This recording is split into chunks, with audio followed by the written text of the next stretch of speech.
Hey, everybody, and welcome to DBS Films Podcast. My name is Kellen, and it's just me and you, so that means it is a DBS production update. Today is May 21st when you are listening to this, and as always, we just hop in a quick update where we're at when it comes to our movies, any progress, the community, all things DBS. So before we get started, make sure you guys take a look at our links online. If you are just listening to us now, we have a fantastic Discord community out there. Really is something special, and I'm so happy to see just how quickly it's growing, and also just how cool all of the members are. I mean, we have a lot of really creative people, and it just brings me so much joy seeing how each week we seem to add more and more people who are just as cool. So really wanted to go ahead and have a huge shout out. Take a look at it, guys. Also, Girl on Cabin 13, it is free on Tubi. So if you haven't seen our latest movie, feel free to go ahead and take a look at that, because always it's going to go ahead, it's going to support us. You guys watching it means the world to us. So with that being said, let's just go ahead and hop right into it. So right now we are 2 weeks out from finishing our latest film, which was being dubbed now Shapeshifter. As always, we basically have a working title for our movie. We go ahead, we split test it along with the cover later on. So we're not quite sure. I do have some good ideas coming from the super fans though, so really cool to add those into the mix, see if someone can win it. But we'll know what it is. Until then, it will be referred to as the Shapeshifter because it's about a shapeshifter, and I'm feeling really good about this one. So basically where I'm at in the process, we finished it 2 weeks ago. The week after that, I had the rough cut. Now typically my brother Brendan, he usually is not a fan of the rough cut. He's just not a fan of things that he does right afterwards. He's always kind of like, oh, this is bad, this is terrible. And he's on a much deserved cruise, so he's on vacation right now. And before that, he was like, don't send it to me out like before, like I don't even want to see it, don't ruin my cruise. Again, that's like a joke or something, but he really gets in his head about his stuff. That being said, it's easily our best one. I think I've had the luxury of going through, ever since the Whitlow house, all of the raw footage and building the rough. And it gives me that vision to see where the movie is at the state. Whereas I feel like for my brother, just because he's usually one step after this one, doesn't really dig through all the raws and stuff. It's kind of exposing it to him the first time. And he always warms up to it as we continue to, get more edits and get more roughs. And he's like, you know what, it's actually pretty good. I was like, yeah, I've been telling you that from the beginning. So that happens all the time. But he did request to see it. So I did send him the link. He hasn't given me any feedback. He probably hasn't clicked it, honestly. He just probably has it. And like, maybe he was about to click it. And he's like, no, I'm just going to go pass out on the cruise chair, which you should do. So that's kind of the current status of that. I've taken a week away from any of the edit because I like to, starting tomorrow, I'm going to hop back into it, but I like to give myself like 5 days or so just not to look at the project. Tomorrow, I'm going to watch it from the very beginning to the end. I'm going to make my notes on where I want to start cleaning up some of them. And then we should have basically our second rough. The biggest difference for me in this second rough is I'm going to go into each one of the scenes now, and I'm going to start picking out the best takes for the actors. So you can even go ahead, you can ask Chloe about some of the scenes we have there. She's already begging me to take them out. I'm like, don't you worry. Those are just placeholders. So we basically look at taking the best takes now, putting them into the scenes, cleaning the scenes up. If you look at this edit now, like there's a lot of scenes that just play out from one wide angle. So we have like a group of people, but really it's just one singular like wide angle for them to go ahead and be seen. So what we do now is we have the close-ups, we have the different angles with it. That starts coming into play, that starts coming into effect. And that's really going to be the big difference from this edit to the next edit, is the scenes are going to just have better takes, better angles, and better flow. But really, I mean, the overall pacing in the sense of how the scenes, stack together is pretty much going to be the same. So that's going to be the really big next project on that one. So that's really where we're at when it comes to the Shapeshifter. Again, I think this one, we have very minimal pickups, which is nice. So we really are just kind of looking at spicing up the intro scene with a little better gore when it comes to Sid, making him look a little bit better. But other than that, it's a really clean set. One of the best ones we filmed. Listen to the podcast that we have about it, because I think it is another milestone in DBS. We also have another cut of the murder house. So right now we have the sound cut. Basically what the sound cut is it's a lot of the dialogue is basically finished now. So all of their sound is finished. the music's cut, the score cut and the music cut still really aren't there yet. So I mean, some of the songs are not really lined up, or they're not the actual song we're going to end up using. And then there's still missing special effects, and the color still hasn't been like finalized. So that's where we're at there, but it did get another wave. I would say we're probably looking at 2 to 3 weeks. There is one last pickup that we say we are going to get, which is going to be Mo lunging at the screen at the very end. So that's really kind of the last thing that we have on the plate that we still need to do. Again, we're hoping to have a finalized version like the first week of June, hopefully. But you know, this is typical editing. Things just get slowed down and pushed to the back. And on top of that, now I'm pretty confident I will probably have a rough draft of a shapeshifter, or not a shapeshifter, but Into the Forest 2.0 from my brother very shortly. We basically discussed the beats. He's going to go ahead, write out his first draft of it. Then I'm going to write my draft after reading his, just to sign basically a line, make sure we're on the same type of story. But we set the beats last week before he left. I really like the ideas that we had, the concept, everything. Into the Forest was a really well performing movie. I don't like found footage, so I'm not the biggest fan. But with that being said, we have a ton of support from it in our Discord, in our super fans channel, and we make movies for our fans, not for me. I love these movies still though, so don't get me wrong, but you know, it is something where I think we already have a lot of support for it, a lot of demand, and I'm excited to make it now. So thank you guys for, you know, showing me that no, you're wrong, Kellen, and I'm learning from it. I'm literally gonna do more found footage because you guys love them, and as long as you guys love them, I love them. So that's where we're at, you know, just kind of on the production side of things, a lot of big moves going. We're trying to really, you know, if we can have 3 movies out this year, if we can have Shapeshifter, this Into the Forest movie, and then a third movie, I think we're looking at the Morgan Estate 2.0 potentially. He was talking about that. I was like, I want to do Girl in Cabin 14 potentially, or Murder House 2.0. I really kind of just want to hop back in, but we might do Morgan Estate. So we'll see. We'll probably pull our super fans and see what's going on. And speaking of super fans in the community, let's do a community update. First off, you know, one of the bigger things I do want to highlight is we had a ton of people, not a ton, but a good amount, make it into Carl's Club this week. And again, if you guys don't know what Carl's Club is the premier super fans that we have. Essentially, Carl's Club means that you have done so much for our community, so much for our Discord, and you are a cemented part of DBS history, DBS lore. You know, we love all of our super fans, and we'll never forget them. But the super fans that have found themselves in Carl's Club is absolutely a massive feat. So the people I do want to welcome is Jenna and Kyle, our power couple. So A Beautiful Disaster and Kyle Redbeard now, which is such a sweet name, dude, have made it into Carl's Club. We also had Ashley made it into Carl's Club, and Aries. So 2 really, really solid super fans. Again, Aries was actually in one of our movies. So he was in our last movie. And again, all of Carl's Club. You guys are just waiting. You guys are just waiting for some time because it's going to happen. You know, we're going to get you cast there. So those were the 4 people that we had entered. But then as always, we have Curtis, Katie, and Jill already. So we have 7 people in the Carl's Club members already. And I know it's going to continue to grow because, you know, right now we're looking at 92 super fans. You know, 100 is going to be a goal. 669 Discord members. And this Discord is almost 3 months old, I would say. Like, it's probably like 2 months. I think we got to get, once we get to the end of this month, I think we'll be 3 months. That's amazing. You know, just to see the Discord growing. We're always getting new people. We're getting really cool people joining us. So this is me just kind of telling you guys, hey, go ahead and join us. You know, you're not missing out on it. It doesn't take any real effort level. You know, if life comes up and you don't see us for a while, you don't see us for a while, but then you come back and you say, hey, and we accept you right back because we totally understand.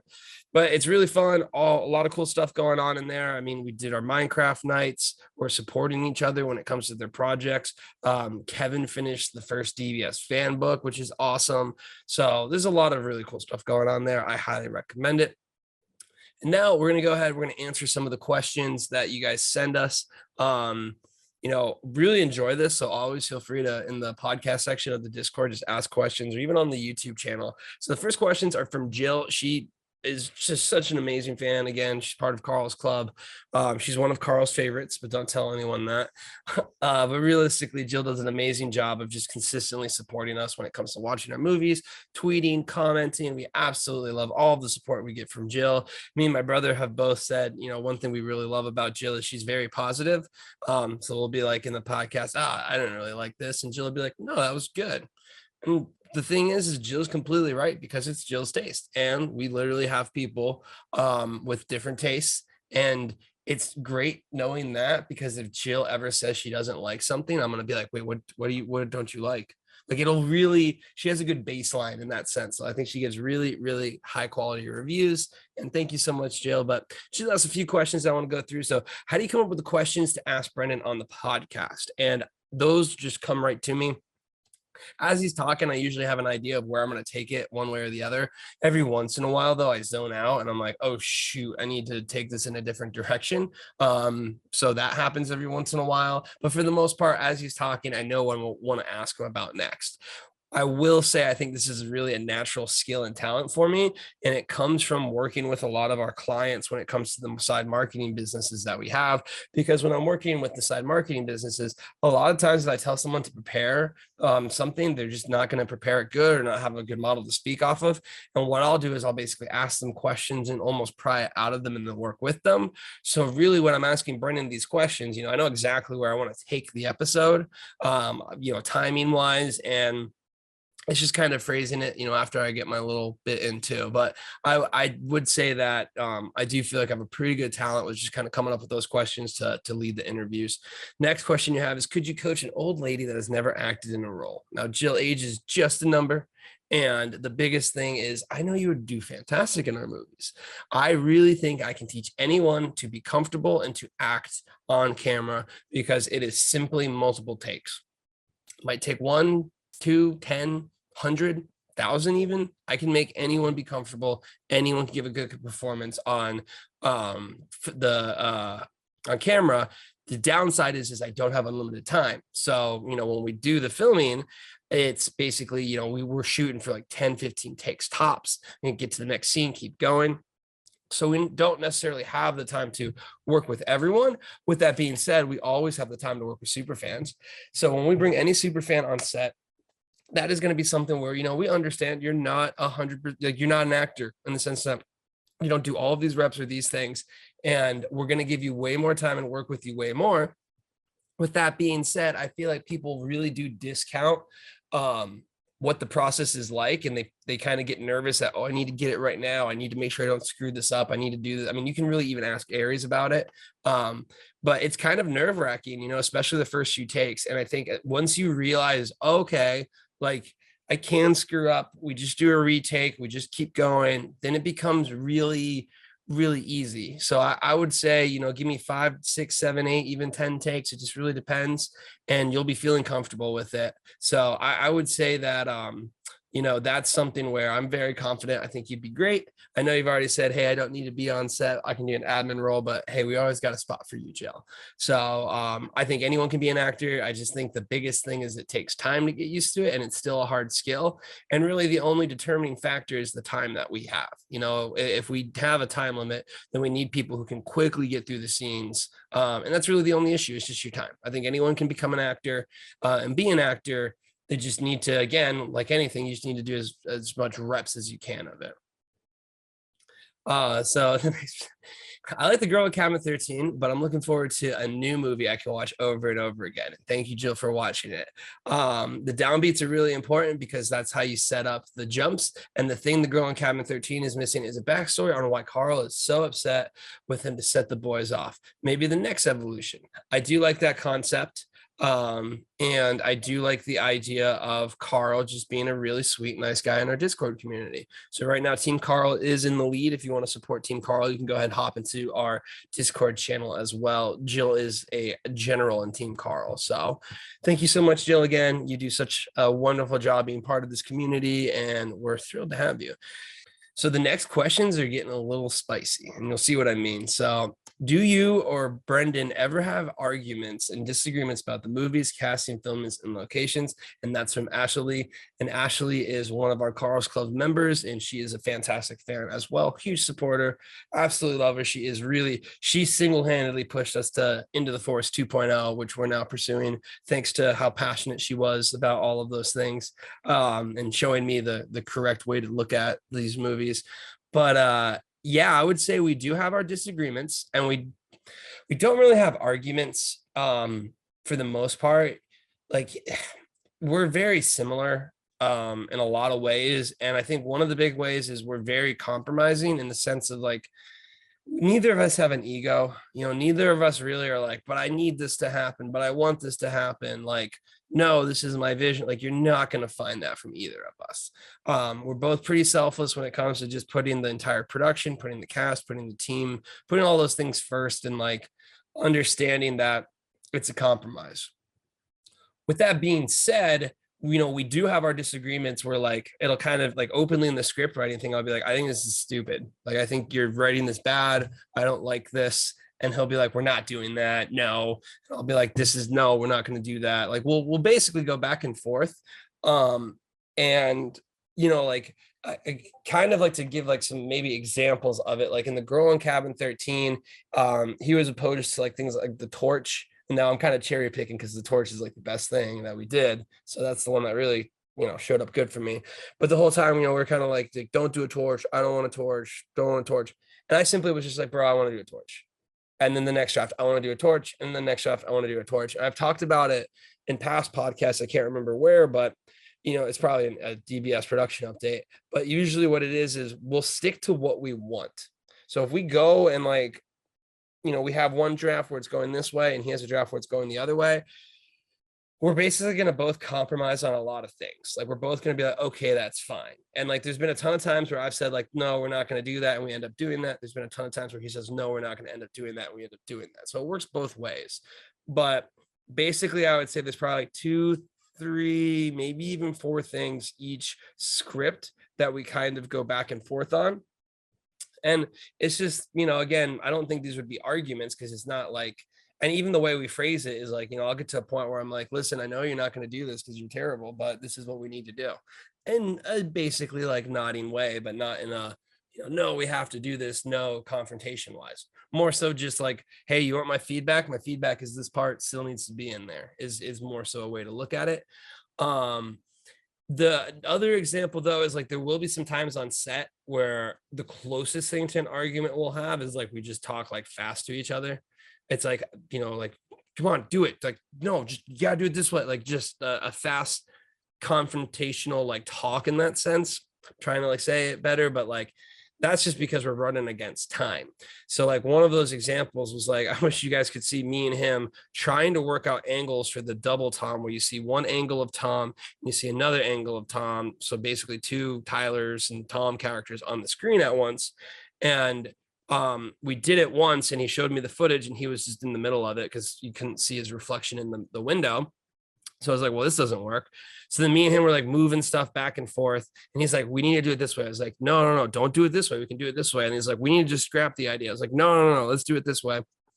In the sense there. And like, those would be the ones where it's like, I'm just kind of like, no, like we need to do it. He's like, no, we need to do it. But it's the same mentality. The only thing that's different is we're on set days, last day trying to get it filmed. So I would say those are kind of the closest things to like an actual argument. Like in Girl in Cabin 13, I was like, yo, we need to put a couch so Dylan can fall on it to make it look good. And it's like, no, I was like, no, we need a couch. He's like, I'm not moving the stupid couch. I was like, no, it'd take 5 seconds to move the couch. Then we moved the couch and then we did it. To make that big a difference, I like to think so, but you can't really, who knows? I don't know what it looks like without that falling. Those are kind of the biggest things that pop up when it comes to like what an argument could look like. But other than that, like, no, it's super smooth working with them. And that leads to the next question about our working relationship, which is how did you, Kellen, come about joining your brother and making movies? And will y'all stay together in the future or will y'all separate and make your own movies?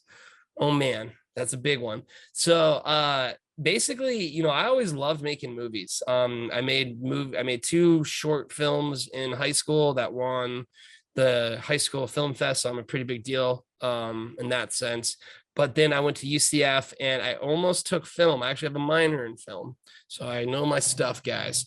But I ended up doing business, and I ended up, falling in love with wakeboarding and kind of just doing that more so. And just, it was more consistent. I didn't really understand how I would make consistent money when it comes to filmmaking because it's still kind of a risk. So I didn't really go for it in that sense. And I do think business is a very important skill. So I wouldn't say I'd rather go back and do film, like knowing how it all panned out. So I'm still kind of happy with how everything happened there. The way it came about, though, is my brother ended up starting a publishing business, and the publishing business, it's books. It became really successful when it comes to working with Amazon. Amazon was like, hey, we're going to take movies if you can make them. And, I didn't really know this, but apparently my brother wanted to make movies just as much as I did. So he was essentially like, hey, I'm doing this. Like, are you like, just take a look at the script. And I was like, oh man, like I'm on board. Let me help out. Let me do whatever I can. Gone was pretty much solidified. So when I hopped on Gone, I was just kind of helping out here or there. I gave my opinions about the script, but I didn't know anything. Like I knew nothing at that time. So it was just useless feedback. But then starting with The Invited, that's where the first time that like I wrote out a script with my brother and like his writer as well too. So like right after Gone, we started working closely together. And at this point in time, I mean, I don't think you're gonna find a better and more effective duo than me and my brother when it comes to making films, just because we're doing everything. I mean, pre-production, production, post-production, as long as it's not us being like an actor. And I mean, I'm even doing the acting for one of the roles. As long as it's not really that stuff that we need another person for, it's just me and him. And then the second part, will y'all stay together or will you separate and make your own movies? So I have a feeling, with DBS and everything, I think it's going to be, we'll always be working together. And I think it's just because of how easy the relationship is in the sense of getting things done. It's super efficient working with my brother in the writing process. It's super efficient working with him with the editing process and the filming process. I don't think there's ever going to be another person that I can find as much of a synergistic relationship in working and getting things done than with my brother, because we have the same mindset. We work really, really hard. We understand what we're doing. And at this point in time, we have 11 movies together. And it's like, we just really know, like, it's a perfect handoff of like, here's this project, here's that project. I'm handling a lot of the marketing stuff when it comes to building the community, fostering all of this stuff. He's working with a lot of the distributors and locking in the deals and stuff. And like, we're really able to maximize what we do and how we do it. So I think it's going to be tough to, find another relationship with that. But I do think we will be making our own films. And what I mean by that is I think DBS eventually is going to scale so that really we'll be doing, not 10 movies, but 20 movies, where he does 10 movies and I do 10 movies. It'll really get to the point where I'm making a movie while he's making a movie at the same time. Now we have twice the movies. So I think we'll start to do our own projects to some degree, but we'll probably always do them together in the sense of like, at least in the scripting phase. I think we might get to a point where we're not working together filming and we're not working together potentially on post-production, but I don't see us never just working a little bit in pre-production. Like, what idea you got? What would be good here? What's a look here? Like, so we might actually be doing the heavy lifting, but like we'd be looking, to review each other's script in the pre-production, take a look at how production's going, seeing how we can watch and review and help out in post-production. I think that's always going to happen. And I think that's honestly one of the, the reasons why DBS, in my opinion, is really kind of destined to make it, because we have a very effective team going with just me and my brother. I'm really thankful for it. He could be a lot worse of a simulation than he actually is right now, but he's a pretty good dude. He's earned his vacation. He's worked really, really hard for you guys. Like, honestly, I know you see me a ton, but he's working just as hard, if not harder, on this. So he appreciates all of your support. We appreciate everything you guys do for us. And as always, take a look at us online. You can go ahead and join this amazing community, because we're only going to continue to reward you guys as we continue to grow. But check into our next podcast. We're going to continue going through the Growing Cabin 13 for next week, and also keep you updated as everything progresses as well. But until then, have a good one.